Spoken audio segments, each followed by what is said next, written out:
दोस्तों, वैसे तो भारत की सभी भाषाएं बड़ी निराली और बहुत ही अनमोल हैं, पर हिंदी की बात ही कुछ निराली है।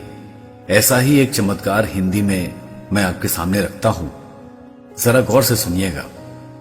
4 मिलें 64 खिलें, 20 रहें कर जोड़, प्रेमी सज्जन 2 मिलें, खिल गए 7 करोड़। मुझसे एक बुजुर्ग ने इस कहावत का अर्थ पूछा। काफी सोच विचार के बाद भी जब मैं नहीं बता पाया तो मैंने कहा, बाबा आप ही बताइए, मेरी समझ में तो कुछ नहीं आ रहा। तब एक रहस्यमयी मुस्कान के साथ बाबा समझाने लगे, देखो बेटे, ये बड़े रहस्य की बात है। 4 मिलें मतलब जब भी कोई मिलता है तो सबसे पहले आपस में दोनों आंखें मिलती हैं, इसलिए कहा गया है कि 4 मिले। फिर कहा 64 खिलें, यानी दोनों के 32 दांत कुल मिलाकर 64 हो गए।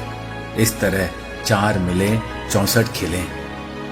20 रहे कर जोड़, दोनों हाथों की 10 उंगलियां दोनों व्यक्तियों की 20 हुई। 20 मिलकर ही एक दूसरे को प्रणाम की मुद्रा में हाथ परवश उठ ही जाते हैं। प्रेमी सज्जन 2 मिले, जब 2 आत्मीय जन मिलें, ये बड़े रहस्य की बात है, क्योंकि मिलने वालों में आत्मीयता नहीं हुई तो ना 20 रहे कर जोड़ होगा और ना 64 खिलेंगे। उन्होंने आगे कहा, वैसे तो शरीर में रोम की गिनती करना असंभव है, लेकिन मोटा मोटा 3.5 करोड़ बताते हैं बताने वाले। तो कवि का अंतिम रहस्य, प्रेमी सज्जन 2 मिले, खिल गए 7 करोड़। इसका अर्थ हुआ कि जब कोई आत्मीयता से मिलता है तो रोम रोम खिलना स्वाभाविक ही है मेरे भाई। जैसे ही कोई ऐसा मिलता है तो कवि ने अंतिम पंक्ति में पूरा रस निचोड़ दिया। खिल गए 7 करोड़, यानी हमारा रोम रोम खिल जाता है। भाई वाह, आनंद आ गया। हमारी कहावतों में कितना सार छुपा है। एक एक शब्द चाशनी में डूबा हुआ है, हृदय को भावा विभोर करता हुआ।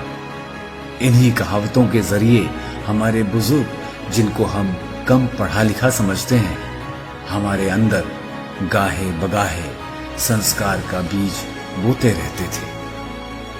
अपनी संस्कृति और अपने संस्कार यूं ही जीवित रखिए। धन्यवाद। जय हिंद।